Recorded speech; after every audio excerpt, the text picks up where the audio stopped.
رمضان رمضان رمضان يا حبيب رمضان رمضان. Assalamualaikum warahmatullahi wabarakatuh.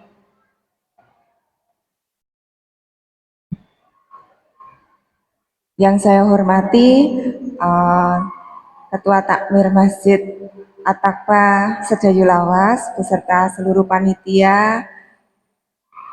Alhamdulillah, marilah kita panjatkan puji syukur kepada Allah Subhanahu wa Ta'ala, yang mana pada hari ini kita masih diberikan kesehatan semua, nggih, di hari Ramadan ke-7, nggih, ini kita dapat berkumpul di Masjid At-Taqwa yang megah ini.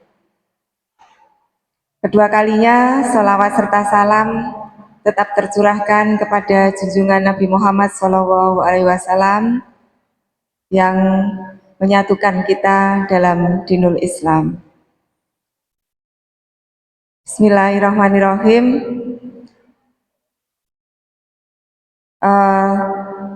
Terima kasih saya ucapkan kepada para jamaah, Bapak, Ibu semua yang ikut hadir untuk menerima informasi kesehatan di bulan Ramadan.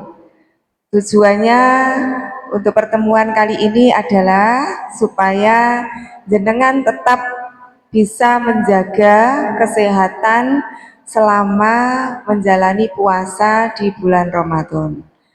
Itu, okay. Jadi yang saya sampaikan hari ini adalah rahasia bugar di bulan Ramadan. Okay. Jadi bagaimana supaya kita tetap sehat, tetap bersemangat meskipun kita tetap menjalani puasa di bulan Ramadan, dan mudah-mudahan kita diberikan keberkahan selama menjalani puasa untuk penuh 30 hari di bulan Ramadan ini.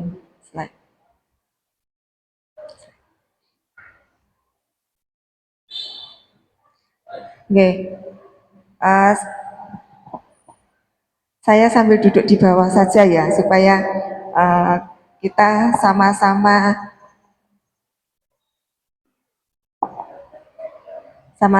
duduk di bawah, nggih.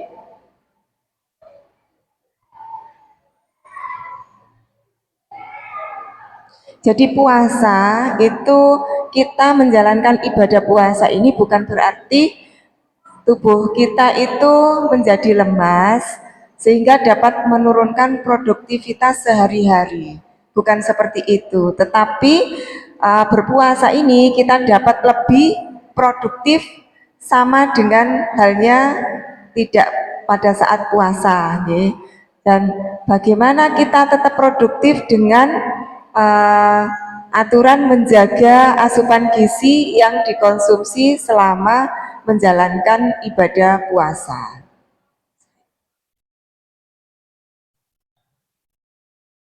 Apa perbedaan antara puasa dengan tidak puasa? Ini untuk kesehatan, okay? Pada saat kita puasa itu kedua-duanya itu tidak terlalu memiliki perbedaan yang berarti untuk tubuh kita, okay?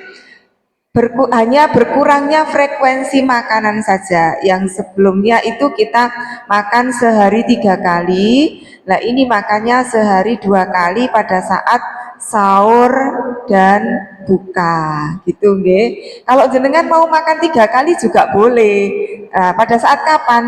Ya setelah taraweh.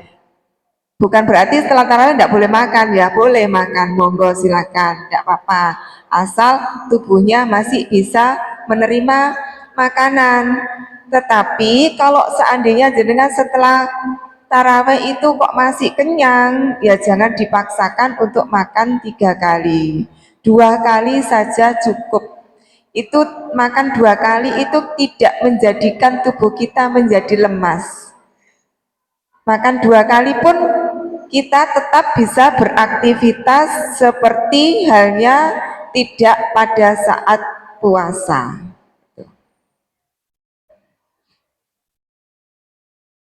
Nah, bagaimana caranya supaya kita tetap produktif di hari puasa gitu ya. Jadi selama menjalankan puasa itu justru itu adalah proses detoksifikasi. Detoksifikasi itu apa, ibu-ibu, bapak-bapak? Detoksifikasi itu adalah menetralkan racun-racun. Jadi tubuh kita diistirahatkan selama kurang lebih 12 sampai 14 jam gitu ya kalau kita saat puasa itu. Nah, itu untuk menetralkan racun-racun yang ada di dalam tubuh kita.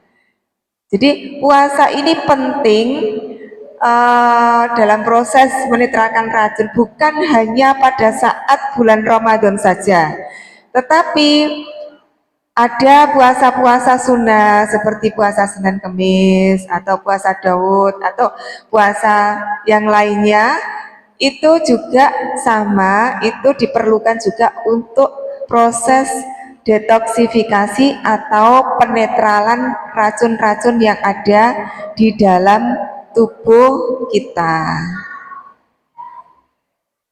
Karena racun-racun itu kalau tidak dinetralkan bisa menyebabkan menjadi suatu penyakit.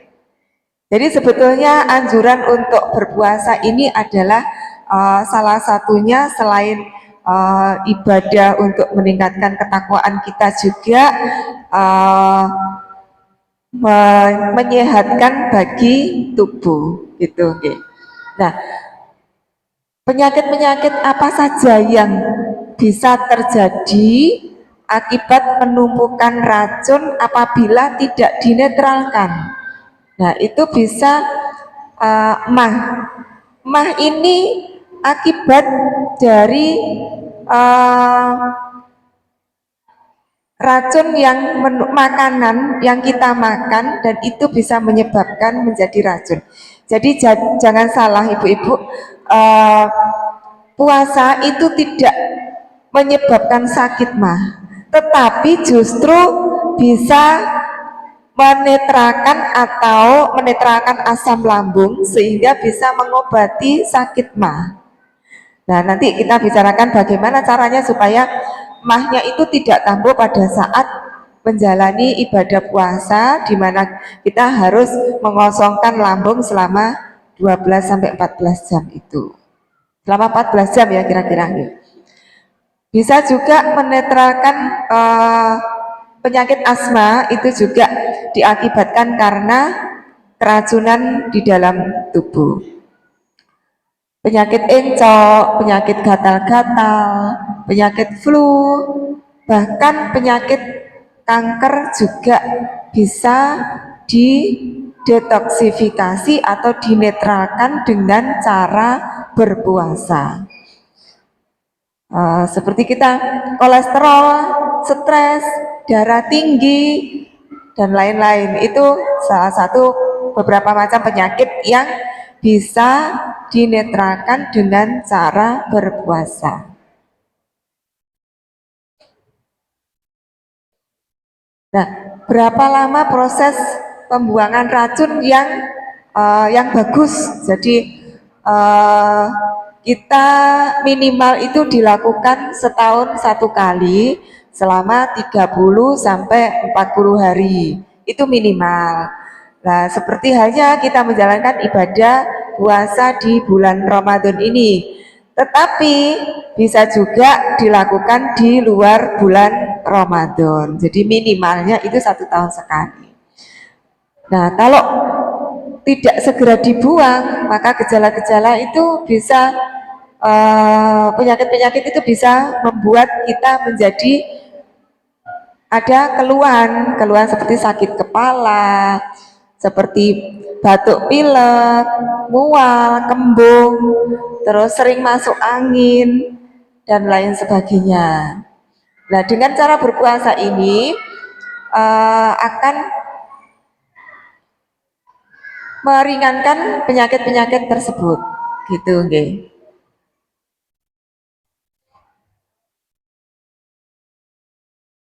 Nah, bagaimana? Apakah penting kita menjaga kebugaran di bulan puasa ini?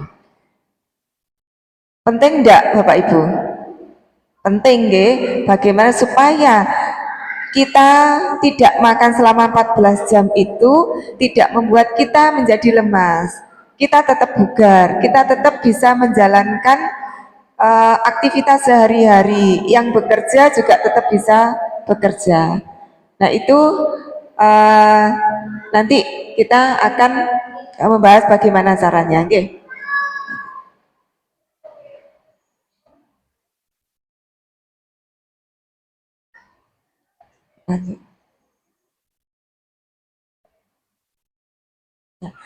Yang harus dilakukan supaya tubuh kita itu tetap bugar selama bulan puasa, yang pertama adalah kita harus minum air yang cukup.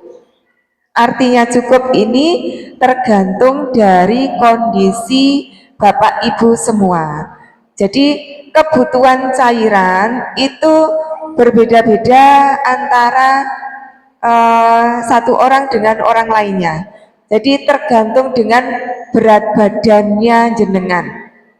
Tergantung dari ada enggak penyakit yang diderita. Misalkan orang yang berat badannya rendah 40 gitu ya, itu berbeda kebutuhan cairannya dengan yang berat badannya 70. Artinya berat badan 70 itu lebih banyak membutuhkan air. Tetapi kalau kondisi-kondisi tertentu seperti penyakit gagal jantung itu cairan yang masuk harus dibatasi. Jadi tidak boleh banyak minum air. Jadi kalau jenengan tidak ada penyakit gagal jantung, ya tidak usah dibatasi minum air.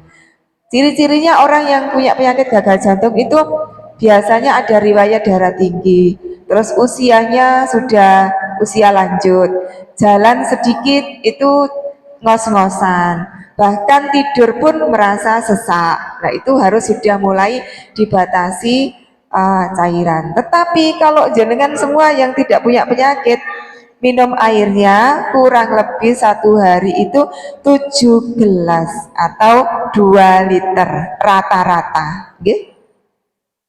Makan sayur-sayuran yang cukup. Jadi setiap kali jenengan itu makan harus ada sayur, itu wajib. Nah, seberapa banyak sayur yang dikonsumsi? Jadi satu piring itu, isinya satu piring itu ya, sepertiga sayur, sepertiga nasi, sepertiga lagi lauk. Jadi bukan nasinya satu piring, sayurnya satu sendok. Itu salah, okay? Jadi antara nasi dengan sayur itu harus imbang banyaknya. Banyaknya harus sama. Itu. Nah, selain sayur juga bisa dari buah-buahan. Jenengan setiap buka atau sahur disertai makan makanan ada buah-buahan juga. Buah apa saja boleh, disarankan manis-manis pada saat kita berpuasa. Jangan pilih buah-buahan yang sifatnya asam atau kecut. Nek kecut dihindari nggih. Mboten angsal nggih. Jenengan pilih buah sing raose niku manis mawon. Nggih. Terus kita juga harus tetap berolahraga. Olahraganya apa? Olahraganya bisa jalan kaki, bisa olahraga peregangan yang tidak membutuhkan tidak mengeluarkan banyak keringat, tapi tetap harus dilakukan peregangan-peregangan yang ada di tubuh supaya tidak menumpuk kolesterolnya, tidak tubuhnya tidak kaku gitu ya, sehingga tidak ada keluhan seperti sakit kepala dan lain sebagainya. Terus menjaga kebersihan gigi dan mulut selama bulan puasa. Eh, Setelah makan harus gosok gigi, sebelum tidur juga harus gosok gigi, karena sisa-sisa makanan yang ada di gigi itu bisa menyebabkan adanya atau penumpukan bakteri di dalam rongga mulut. Kalau bakteri itu ada di dalam rongga mulut, giginya bisa mudah lubang. Bakteri yang ada di dalam mulut itu juga bisa menyebabkan penyakit MAH. Jadi kadang-kadang ini yang tidak disadari oleh Bapak Ibu. Padahal orang yang suka yang punya MAH, saya itu sudah tidak makan kecut, tidak makan pedas, tapi kok masih gampang kambuh. Nah, jadi sakit MAH itu bisa juga dipengaruhi dari makanan, bisa juga dipengaruhi dari faktor stres karena banyak pikiran, bisa juga karena bakteri-bakteri yang ada di dalam rongga mulut. Nah, ini salah satu penyebabnya adalah pada saat kita tidur belum gosok gigi, gitu, oke? Terus kita tetap beraktivitas seperti biasa. Kalau bekerja ya tetap bekerja seperti biasa. Bukan berarti kalau kita berpuasa itu seharian tuh harus tidur terus. Justru kalau Bapak Ibu itu tidur, badan itu akan terasa capek, gitu, kepala pusing, kebanyakan tidur, kepala jadi sakit, bangun-bangun badan rasa sakit semua.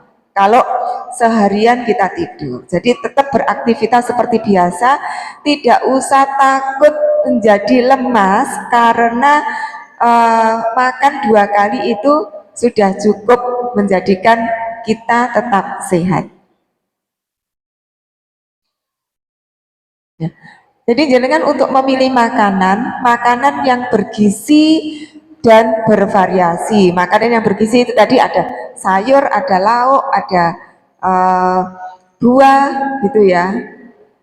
Terus berolahraga tetap seperti biasa minimal 30 menit. Nah, olahraganya itu kalau bisa sore hari, jalan kaki itu sore hari aja. Karena kalau pada saat puasa kita jalan olahraganya ke pagi hari, setelah itu ngos-ngosan, ada yang merasa haus, ada yang merasa terus lemas gitu ya. Sebaiknya olahraganya sore hari saja. Sore hari 30 menit dengan jalan-jalan, menunggu sebentar sudah adzan. Maghrib bisa terus berpuasa. Gitu nggih, berbuka puasa nggih. Nah, ini minum air putih 2 liter sampai 2,5 liter per hari seperti yang saya jelaskan tadi, terus melakukan aktivitas seperti biasa.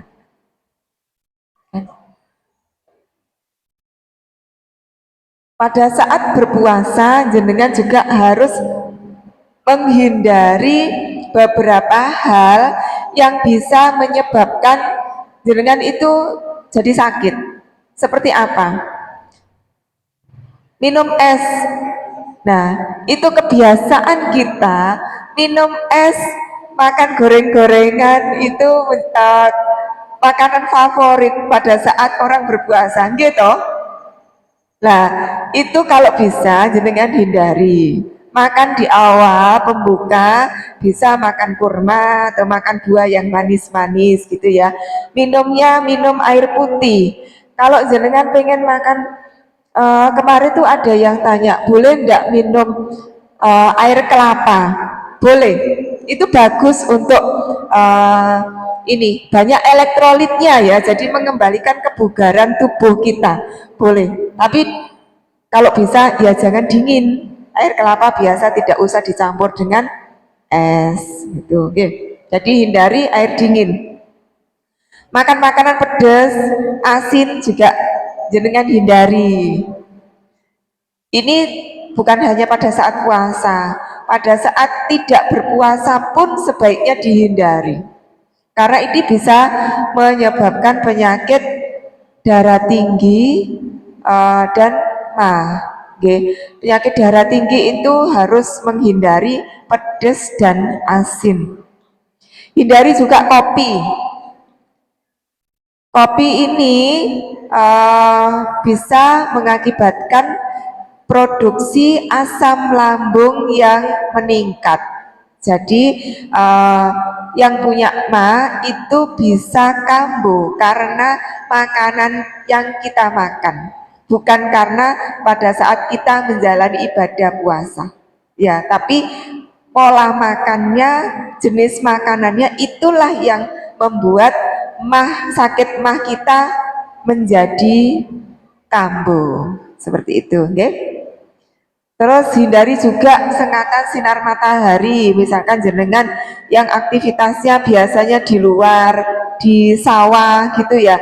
Nah, jangan lama-lama kalau pada saat puasa karena itu bisa menyebabkan dehidrasi.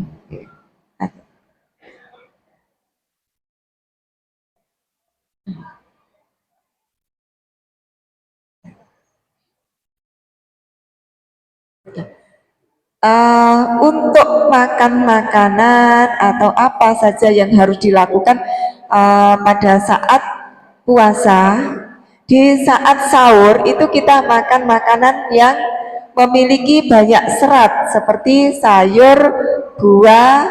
Nah, itu serat itu bisa menghambat penyerapan uh, menghambat penyerapan di dalam usus sehingga kita akan merasa kenyang lebih lama. Jadi kita akan merasa kenyang lebih lama kalau kita itu makan makanan yang berserat.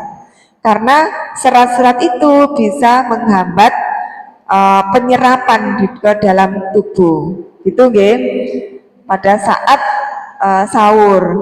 Terus juga mencegah dehidrasi dengan minum air putih pada malam hari dapat membantu tubuh tetap seimbang karena mengeluarkan banyak cairan keringat saat beraktivitas di siang hari, baik di luar maupun di dalam ruangan ber-AC. Jadi tetap minum air ya, meskipun kita berada di ruangan yang sejuk, itu kebutuhan air tetap harus dipenuhi. Ya. Nah, pada saat berbuka, apa sih yang harus makanan yang harus diperhatikan? Makanan-makanan yang mengandung protein, vitamin dan mineral. Seperti apa yang mengandung protein itu? Bisa daging, bisa juga ikan, bisa juga ayam, ikan laut ya, terutama kalau di sini kan banyak ikan laut, jadi jenengan tidak kesulitan untuk mencari protein apa yang bagus. Yang bagus di sini udah banyak ikan lautnya, udah melimpah di sini. Terus juga dapat mengkonsumsi buah-buahan yang berwarna kuning atau merah, seperti juga sayur-sayuran hijau, kacang-kacangan dan lain sebagainya. Nah, itu bisa dikonsumsi.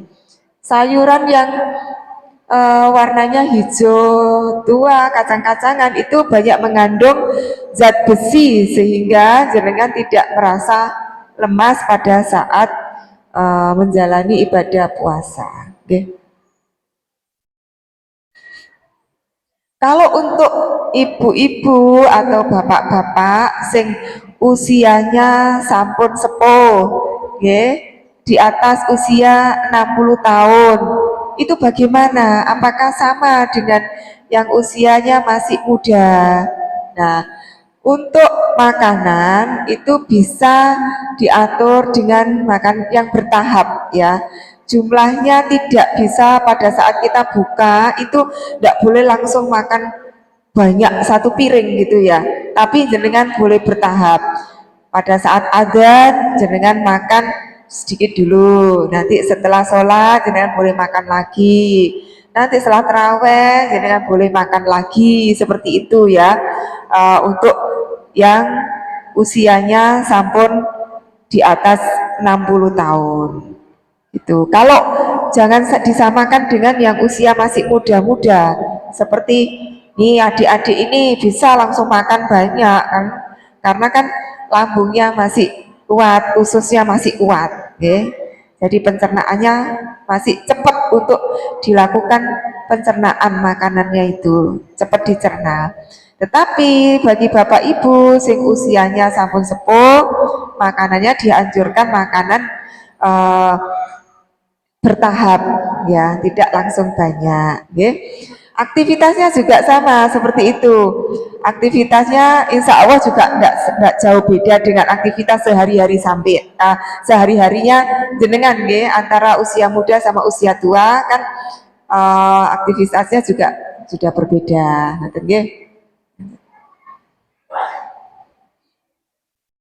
Nah, mungkin ini yang bisa saya sampaikan pada saat pertemuan ini.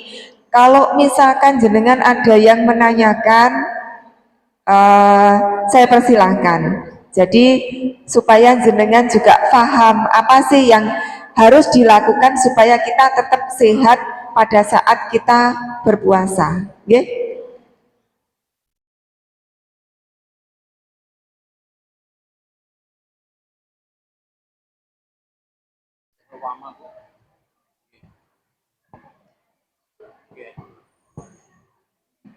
Terima kasih Bu Dokter telah menyampaikan materi tentang kesehatan di jamaah ini. Barangkali ada yang mau bertanya, mbok menawi wonten sing badhe tanglet tentang kesehatan.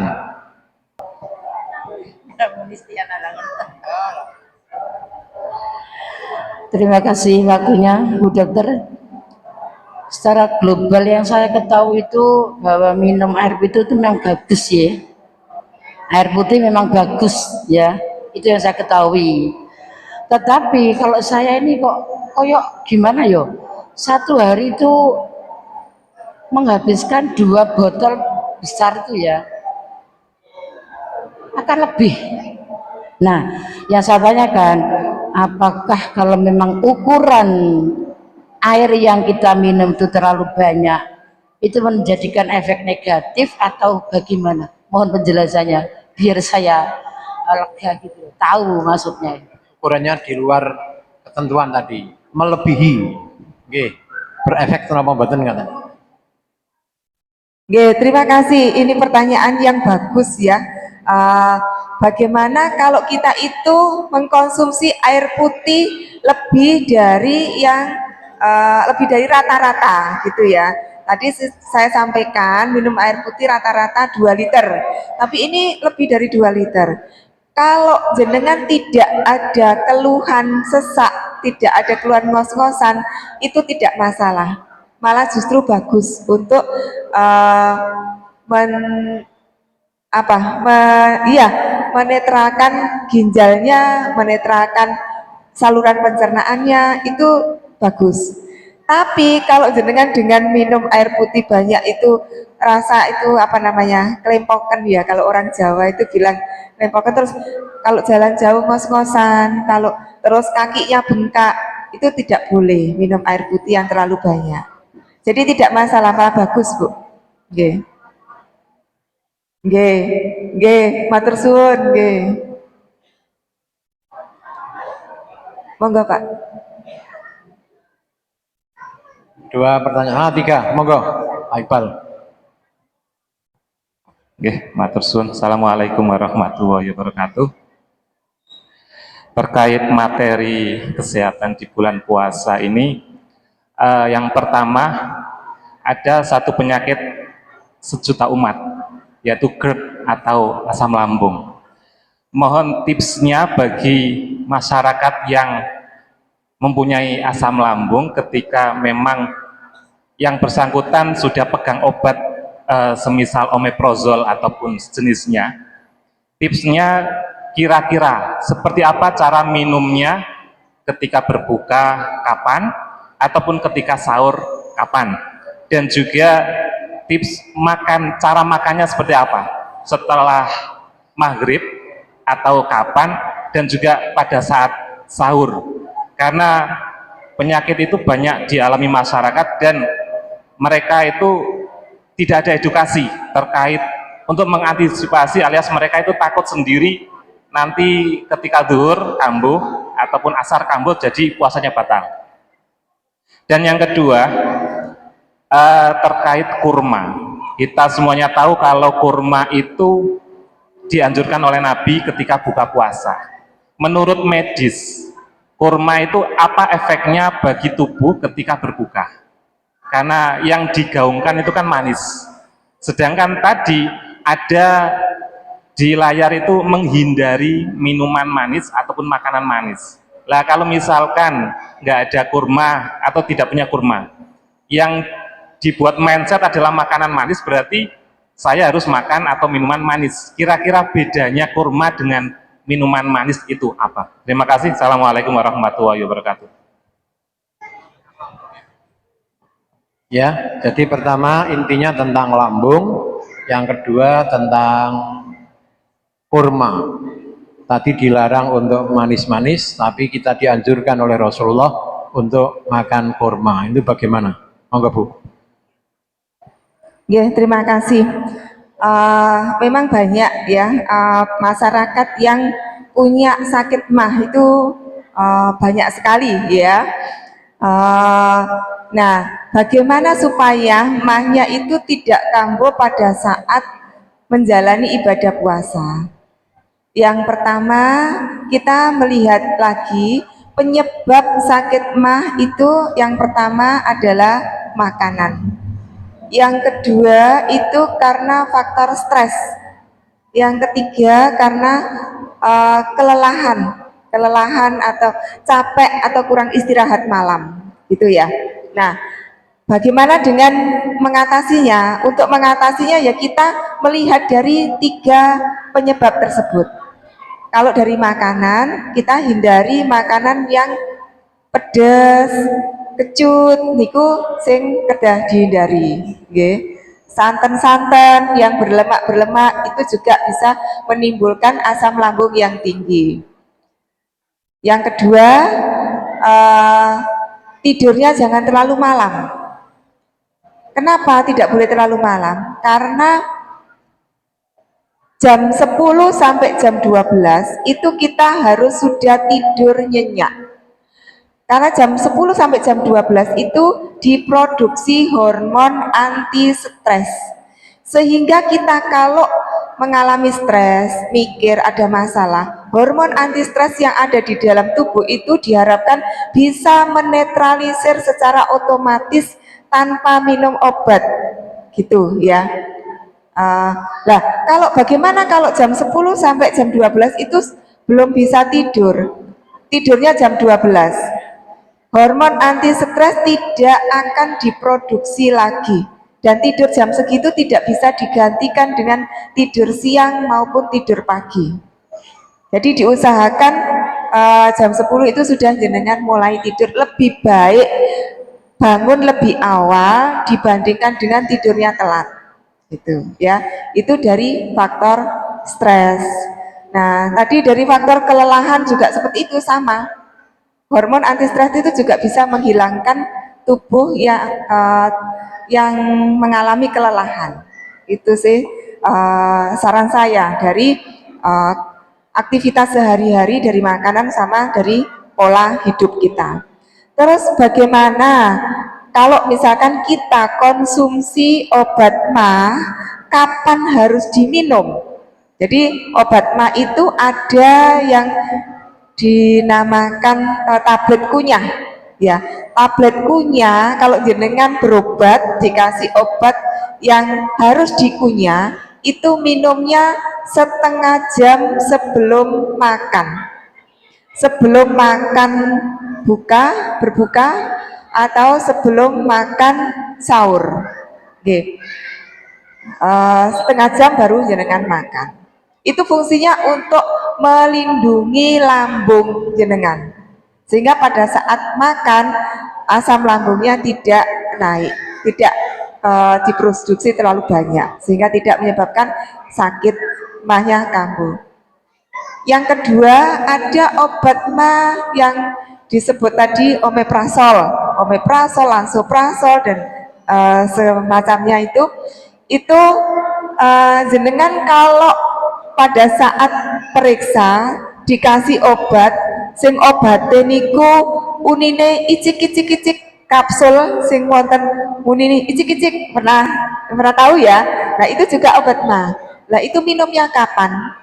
Itu juga minumnya pada saat perut kosong. Sebaiknya pada saat perut kosong. Bisa diminum 1 kali sampai 2 kali sehari. Jadi kalau misalkan jenengan minum 1 kali sehari, bisa diminum pada saat bangun tidur, bisa diminum pada saat sebelum tidur, saat perut sudah mulai kosong. Gitu nggih. Itu yang obat yang ono unine icik-icik gitu. Nggih. Nah, itu fungsinya apa? Lansoprazol atau omeprazol itu. Dia itu menghambat ini apa namanya? Menghambat produksi asam lambung langsung ke pusatnya gitu. Jadi memang biasanya ada dikombinasi 2 macam obat untuk mah itu. Selain antacid juga ada bisa omeprazol atau lansoprazol, bisa juga ranitidin. Nah itu yang biasa dikonsumsi oleh orang-orang yang punya penyakit mah. Ngaten nggih Pak. Terus yang masalah makan makanan manis-manis ya, tadi memang sempat ada slide yang hindari makanan dingin dan manis-manis. Okay. Nah kalau kurma itu manisnya manis tapi kalorinya tidak tinggi.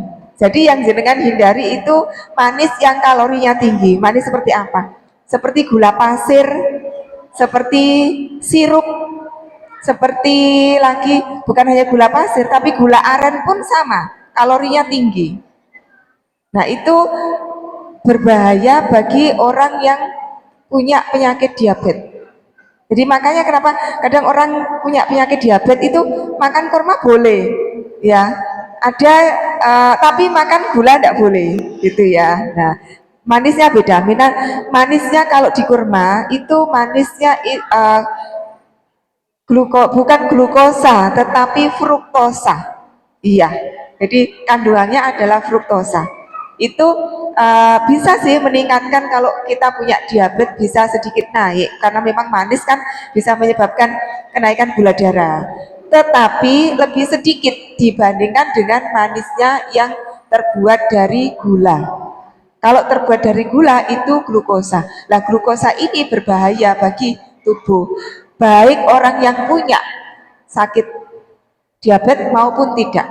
Jadi ada pepatah seperti ini. Makanan yang paling jahat itu adalah gula. Itu. Makanan yang paling jahat. Kalau jenengan pernah lihat sekarang itu kan orang-orang meskipun tidak hanya anak muda, orang tua pun kadang itu ngelihat di TikTok, ngelihat di YouTube, ngaten nggih.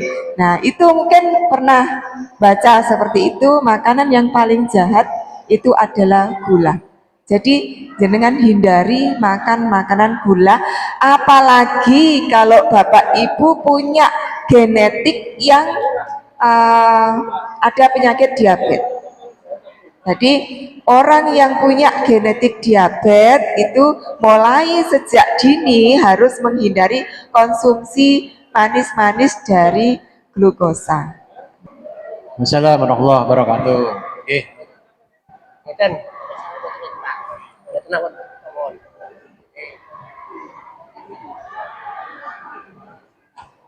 Lutut bengkak. Nggih. Didamel salat rakah-rakahan. Nggih. Nggih.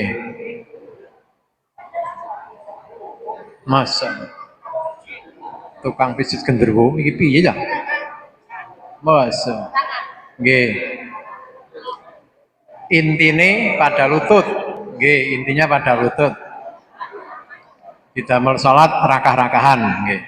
Pun dibetot ten pundi-pundi ngoten nggih. Lagi damel salat niku. Sakit nggih. Usiane berapa, Mak? Usia nggih? Nggih, sampun niku. Monggo Bu Dokter. Nggih, terima kasih Bapak. Eh, memang Bapak Ibu sing usianya sampun sepuh nggih, kebanyakan itu ada keluhan di lutut. Kalau tidak di lutut, di tumit gitu ya. Seringkali seperti itu. Tapi juga bisa keluhan di sendi-sendi lain. Ada yang di tangan, ada yang di sendi-sendi jari seperti itu ya. Ada yang di bahu gitu nih. Nah, bagaimana cara mengatasi nyeri sendi ya, terutama nyeri sendi lutut gitu. Jadi kalau usianya sudah lanjut itu di sendi-sendi harusnya ya normalnya itu ada cairan sendi. Semua sendi ada cairan sendi. Nah, karena proses degeneratif atau proses menua, jenengan sing usianya sudah bertambah lanjut, cairan sendi itu berkurang. Jadi cairan sendi berkurang sehingga antara lutut dengan antara tulang di atas yang sama tulang di bawah itu menyentuh dan sentuhan itu antara tulang sama tulang itu yang membuat rasa nyeri. Itu dinamakan proses inflamasi. Nah, nyeri itu kalau sudah terjadi proses inflamasi akhirnya membengkak. Jadi ada yang bengkak, ada yang tidak kan? Nah, kalau lama-lama bisa jadi bengkak. Nah, bagaimana caranya supaya itu bisa diminimalisir karena memang tidak bisa dihindari karena faktor usia itu cairan sendi itu sudah mulai berkurang supaya tidak mengganggu aktivitas jenengan seperti yang dialami Bapak tadi, aktivitas sholat saja terasa sakit, ingatan nggih. Nah, itu bisa jenengan dengan cara minum obat antiinflamasi yang pertama. Tetapi apakah bisa sembuh total dengan obat antiinflamasi? Itu biasanya kalau obat-obatan, minum obat ya sembuh, tapi nanti akan kambuh kembali. Nah, cara lain selain dengan minum obat, itu bisa juga meregangkan sendinya. Bagaimana caranya meregangkan sendi? Jenengan pernah tahu olahraga renang ya? Olahraga renang. Bisa renang, Pak? Saged ngelangi jenengan. Saged. Nah, kalau saged ngelangi, jenengan ngelangi, Pak. Berenang itu kakinya itu kan menghentakkan ke menjauh dari tubuh, gitu. Nah, itu bisa meregangkan sendi antar sendi. Nah, itu bagaimana kalau sing boten saged ngelangi, cukup rendam di dalam air terus jejek-jejek no. Kaki ini kok dijejek-jejek nonton air. Nggih. Ngoten. Dalam nggih, terapi sendiri. Jadi diterapi sendiri seperti itu. Kalau bisa berenang, Pak. Nah, kalau enggak punya kolam renang, bisa di laut. Kita punya laut, ya. Nah, itu bisa membantu. Terus kalau misalkan masih sakit, Bapak tidak usah memaksa sholatnya itu bisa sambil duduk saja, tidak usah banyak-banyak gerak. Jadi meminimalisir gerakan sendi yang sakit. Terus bisa juga dibantu dikasih dibalut dengan yang biasa dipakai para olahraga itu loh Pak, para atlet itu loh Pak, deker lah, deker bisa dibantu untuk menyangga supaya ini sendinya itu tidak bersentuhan. Tapi dekernya itu bukan deker yang lentur itu ya, deker yang yang kaku itu loh, yang biasa dipakai atlet itu loh. Nah itu untuk menyangga supaya ini sendi lututnya itu tetap terjaga ada jaraknya. Terus bisa juga jenengan pada saat berjalan itu tumpuannya jangan pada sendi yang kakinya sakit. Nah, caranya gimana? Bisa pakai ini tongkat, Pak. Bisa tak pakai tongkat untuk menyangga sendi yang sakit tadi. Jadi intinya harus diistirahatkan. Ngaten nggih, Pak nggih.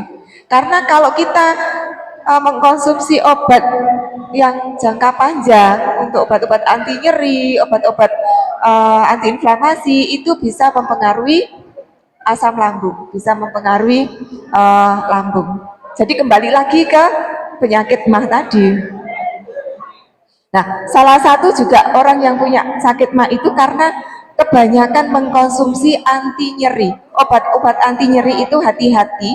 Jenengan kalau sakit pegel-pegel, sakit kepala dan lain sebagainya, kalau beli sendiri obat yang di warung, obat anti nyeri gitu ya. Nah, itu ada obat anti nyeri yang mengiritasi lambung. Jadi tidak boleh dikonsumsi dalam waktu jangka panjang. Memang obat itu enak diminum. Kadang pasien saya pun datang, dok saya minta obat ini. Kok saya pinter ya pasien ini harus ngerti obatnya. Nah itu hati-hati kalau dikonsumsi jangka panjang itu bisa mengiritasi lambung. Jadi kebanyakan sekarang itu seperti itu. Punya sakit mah setelah kita lihat riwayat obat-obat apa yang diminum juga jamu-jamu ya konsumsi jamu atau konsumsi obat anti nyeri ternyata ada riwayat seperti itu. Nah itu juga harus dihindari supaya lambungnya tetap kondisinya normal gitu. Ngaten nggih Pak nggih. Mulai benjeng ngelangi nggih Pak nggih. Nggih, alhamdulillah. Untuk selain usia, ada juga loh yang usianya masih muda, tetapi juga nyeri sendi, nyeri di tumit gitu ya. Nah, itu karena biasanya kebanyakan karena kelebihan berat badan. Nah, berat badan pun bisa menyebabkan nyeri sendi, lutut maupun tumit. Karena tumpuan penyangga badan itu adalah di tumit sama di lutut. Jadi pencegahannya ya dikurangi berat badannya. Bagaimana caranya? Makanan lagi, kembali ke makanan lagi. Jadi kan harus banyak-banyak makan serat. Nasinya sedikit saja. Porsi antara serat dengan nasi, sayur dengan nasi tadi harus sama. Sepertiga nasi, sepertiga sayur, sepertiga lauk. Ngaten nggih? Ditambah lagi buah-buahan. Jadi banyak makan serat sehingga serat itu kan bisa membuat kita lebih lama kenyang sehingga kita tidak makan camil-camilan, tidak pengen nyemil-nyemil gitu. Sehingga berat badannya bisa tetap stabil. Makaten ingkang saged kula antarkan wonten ing acara menika. Mbok bilih kula ing dalem mengantarkan acara menika wonten kekurangan, kekhilafan. Kula nyuwun agungipun pangsami, monggo kita tutup majelis ini dengan bacaan hamdalah. Alhamdulillahirabbil alamin. Subhanaka Allahumma bihamdika asyhadu an la ilaha illa anta astaghfiruka wa atubu ilaik. Wassalamualaikum warahmatullahi wabarakatuh.